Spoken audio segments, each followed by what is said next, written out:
व्हायरलच झाले नव्हते. हा, पण माफी मागितली कोणी त्यांच्याकडे? मागितली का कोणी तरुणांनी माफी की मला माफ करा म्हणून?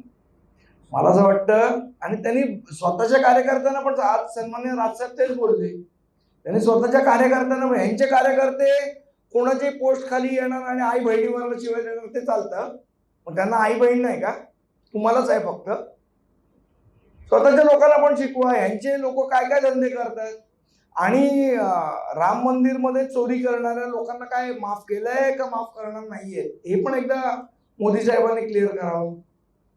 आणि ज्या पोलिसांनी मुलांवर लाठीमार केला, पॅलेट गन चालवल्या, त्यांचं काय करणार आहे?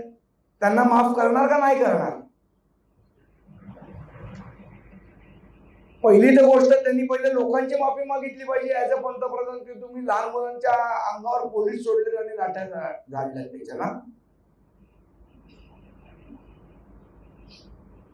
विक्टिम कार्ड, याला इंग्रजीमध्ये एक शब्द आहे विक्टिम कार्ड, खेळण्याचा प्रयत्न पंतप्रधान करतायत.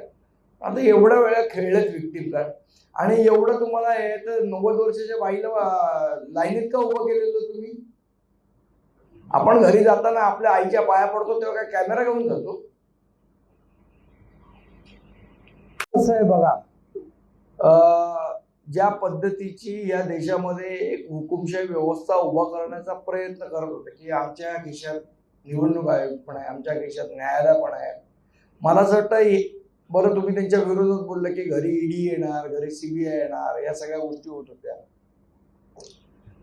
या तरुण मुलांनी लोकांच्या मनातली भीती घालवली, आणि मला असं वाटतं पत्रकारांच्याही मनातली घालवली.